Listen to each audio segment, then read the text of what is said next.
Y después de esto, ¿qué? ¿Qué sigue después de esto? ¿Qué va a pasar más adelante? ¿Qué esperamos del futuro? Creo que estas son algunas de las muchas preguntas que muchas personas hoy en día se están haciendo. Pero hoy tengo una pregunta en específico. ¿Qué viene para la iglesia después de la pandemia? ¿Cuál es el panorama que nos espera? Veo tres esferas en las cuales la iglesia del Señor se mueve. Uno es la sociedad, el otro, inevitable, es la economía, y la tercera esfera es la iglesia. Quiero comenzar por la primera, en la esfera social. Creo que por todos es conocido el alto grado de descomposición social en el cual nos encontramos.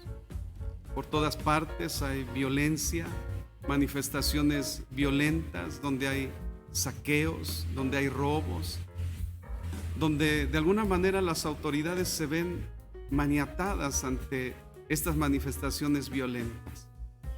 Esta es la esfera de la sociedad que estamos viviendo, y posiblemente esto siga creciendo y venga algo todavía más desastroso. En el aspecto económico, hoy estamos ya sintiendo los primeros efectos de esta pausa que se ha hecho en la economía. Muchas empresas lamentablemente han tenido que cerrar sus puertas al no poder sostener esta cuarentena que se ha prolongado ya por casi 3 meses. Desempleo, carestía, y muchas familias que ante esta situación no tienen más remedio que esperar que algo suceda. Y hablando de la iglesia, la esfera de la iglesia, pienso yo que hemos vivido un letargo de casi 3 meses. Hemos realizado una actividad, pero debemos de entender que es una actividad anormal de la iglesia. La iglesia no fue creada ni diseñada para estar dispersa. Y esta dispersión ha provocado actitudes distintas entre los miembros de la iglesia. Algunos están a favor de que seamos obedientes a las autoridades y que se hayan cerrado las puertas del templo. Otros estarán en contra, argumentando que ¿dónde está la fe? Otros habrán tomado esto como una buena ocasión para darle rienda suelta a su carne y tal vez incurrir en algunos pecados. Otros habrán tomado en serio el asunto de las vacaciones y no han dedicado buen tiempo para estar en comunión con Dios. Creo que lo que le espera a la iglesia después de la cuarentena no es un estado óptimo, hablando en términos espirituales. Ante este panorama, ¿cuál debe ser la reacción de la iglesia? Porque no podemos tampoco permanecer impávidos ante lo que estamos viendo y aquello que está por venir. ¿Cuál debe ser la actitud de la iglesia? Mire, quiero llevarlo a 3 pasajes de la Biblia que nos muestran de una manera muy clara y contundente qué es lo que debe hacer la iglesia después de esta pandemia e incluso desde ahora mismo. El primer pasaje lo encontramos en Lucas capítulo 21, versículo 28, donde el Señor dice: cuando estas cosas comiencen a suceder, erguíos y levantad vuestras cabezas, porque vuestra redención está cerca. El Señor Jesús, hablando precisamente en este entorno, en este contexto de las cosas que sucederían previos a su venida, al arrebatamiento de la iglesia, el Señor le da un consejo a los suyos, a sus discípulos: erguíos y levantad vuestras cabezas. La razón es porque vuestra redención está cerca. El Señor hace un exhorto entonces a que la iglesia del Señor, cuando vea este panorama triste, devastador, no debe dejarse llevar por la corriente. no debe dejarse agobiar por la tristeza o por la depresión. Al contrario, el Señor nos exhorta a asumir una actitud exactamente opuesta a esto. Debemos erguirnos y levantar nuestras cabezas. Anacrupto es la palabra griega que significa literalmente levantar la cabeza, erguirse. Metafóricamente nos habla de un estado de conciencia en el cual se debe uno levantar en un levantamiento triunfante de ánimo, de gozo, un gozo expectante ante lo que ha de venir.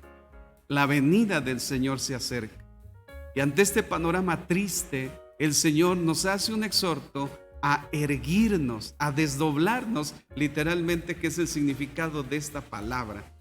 Esto está seguido de otra expresión: erguíos y levantad vuestras cabezas. Epairo es la palabra griega y significa simple y llanamente levantar, en el sentido de no estar más en oprobio.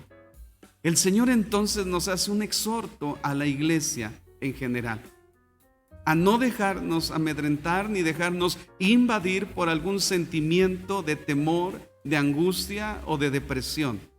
Ante las cosas que estamos viviendo, lo que la iglesia debe hacer ante esta pandemia y después de esta es levantarse en una expectación de gozo ante la eminente venida del Señor y nuestra unión con Él.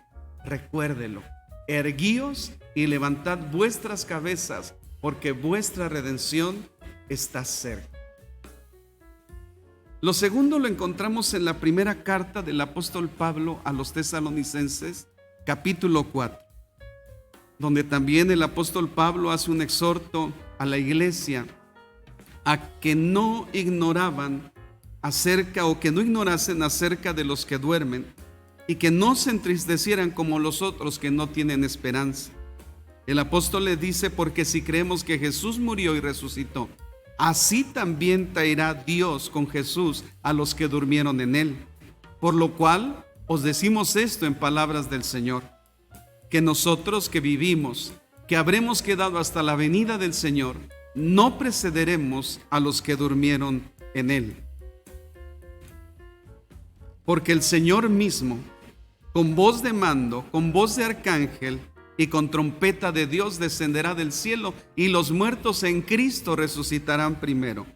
Luego nosotros, los que vivimos, los que habremos quedado hasta la venida del Señor, seremos arrebatados juntamente con ellos en las nubes para recibir al Señor en el aire, y así estaremos siempre con el Señor. Termina diciendo en esta porción: por tanto, alentaos los unos a los otros con estas palabras. Vuelve a tocar el Espíritu Santo el mismo evento que está próximo a suceder: el arrebatamiento de la iglesia y nuestro encuentro glorioso con nuestro bendito Salvador. ¿Cuál debe ser la actitud? Y nuevamente quiero poner en contexto este panorama triste de muerte, de violencia, de pobreza y de hambre. ¿Cuál debe ser la correcta actitud de la iglesia? El Señor nos hace un exhorto a través del Espíritu Santo que inspiró su palabra y nos dice: alentaos los unos a los otros con estas palabras. Iglesia del Señor, este exhorto es muy serio. Estoy convencido de que para nadie ha sido fácil este proceso de pandemia y de cuarentena. Estoy convencido de que para ninguno de nosotros ha resultado fácil de entender o de digerir la muerte de algún vecino, de algún familiar, o inclusive algunos pastores poder asimilar la muerte de uno o de varios de los miembros de su iglesia que han sido víctimas de esta enfermedad. Creo que para nadie ha sido fácil. Sería demasiado trágico, sería una tragedia que ante esto nos reintegráramos en la comunión como iglesias, teniendo los mismos hábitos del pasado, hábitos pecaminosos, como son la murmuración, la crítica, el chisme, la envidia, las disensiones, los pleitos, los celos y todo eso que el Espíritu Santo dice que es el fruto de la carne. Creo que sería muy triste que nos volviéramos a reunir en los templos para juzgarnos los unos a los otros, para criticarnos. El apóstol dice que si hacemos esto, debemos de tener cuidado de no consumirnos también los unos a los otros. Sería muy triste y sería muy lamentable.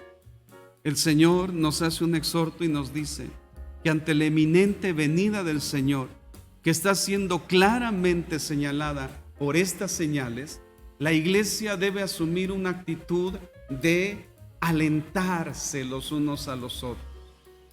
La palabra que se utiliza es parakaleo y significa llamar al lado de uno, llamar al hermano que está triste, llamar al hermano que está desalentado, llamar al hermano que está caído y alentarlo con estas palabras. Iglesia del Señor, lo que el Señor espera después de esta pandemia y aún estando todavía bajo los efectos de ella, es que nos alentemos los unos a los otros. Basta ya de discordias, basta ya de desacuerdos, basta ya de críticas, basta ya de murmuraciones. Es tiempo de que la iglesia del Señor se vea los unos a los otros como verdaderos hermanos en Cristo y miembros todos en general y cada uno en lo particular del glorioso cuerpo de nuestro Señor y Salvador Jesucristo. Es tiempo de alentarnos los unos a los otros. Hay hermanos que han perdido un familiar, hay hermanos que se han quedado sin trabajo, hay hermanos que están verdaderamente en oprobio, hay hermanos que están sufriendo gravemente los efectos de esta pandemia, de esta crisis económica, de esta violencia que se está viviendo. La actitud correcta de la iglesia es de alentarse los unos a los otros. Quiero terminar con esto. Cuando Noé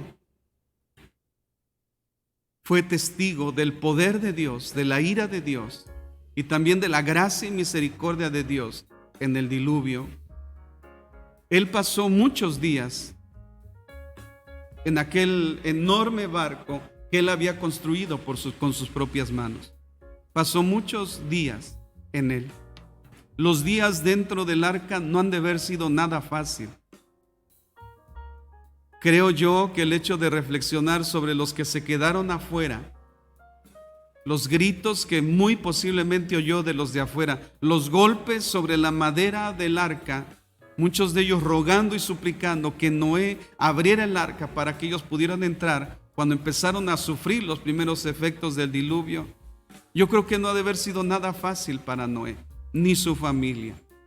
Creo que ellos sufrieron en carne propia la ira de Dios, el juicio de Dios. Dentro del arca ellos estaban seguros, pero no podían ser indiferentes ante el dolor y el sufrimiento, la muerte y el dolor de los que estaban afuera.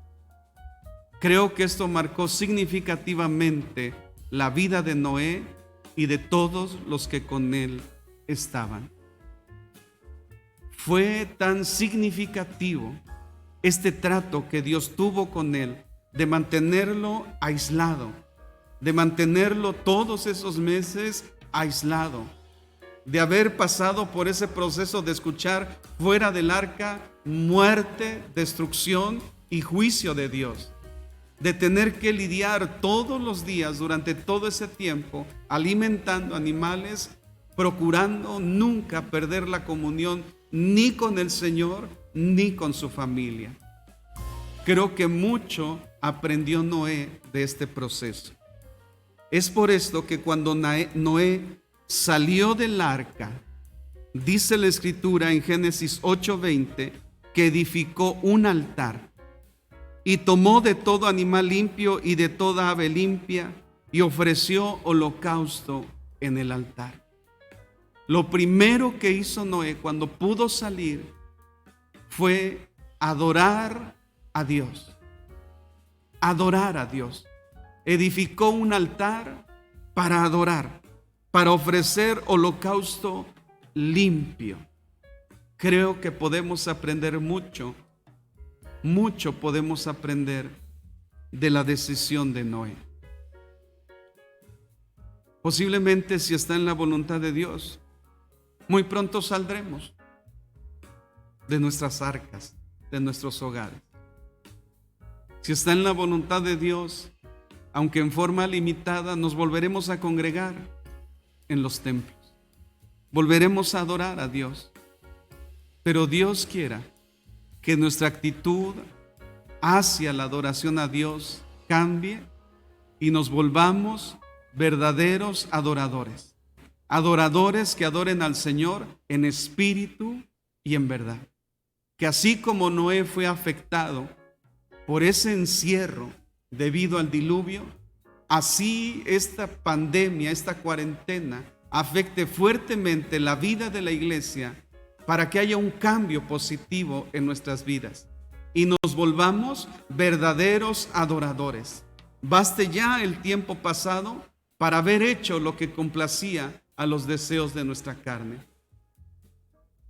Al venir pues el término de este proceso por el cual Dios nos ha pasado, debemos asumir una actitud de verdaderos adoradores. Así que, amados, el panorama que estamos viviendo y el que vendrá no es muy alentador. Pero por encima de todo eso, tenemos al Padre, al Hijo y al Espíritu Santo. Ellos están con nosotros y nos han dejado esta exhortación. Erguíos, levantad vuestras cabezas, porque vuestra redención está cerca. Alentaos los unos a los otros con estas palabras y seamos verdaderos adoradores. Hagamos de nuestra vida un altar para adorar al que vive por los siglos de los siglos. Esto es lo que debemos hacer después de la pandemia. Que el Señor les bendiga. Nos escuchamos y nos vemos la próxima.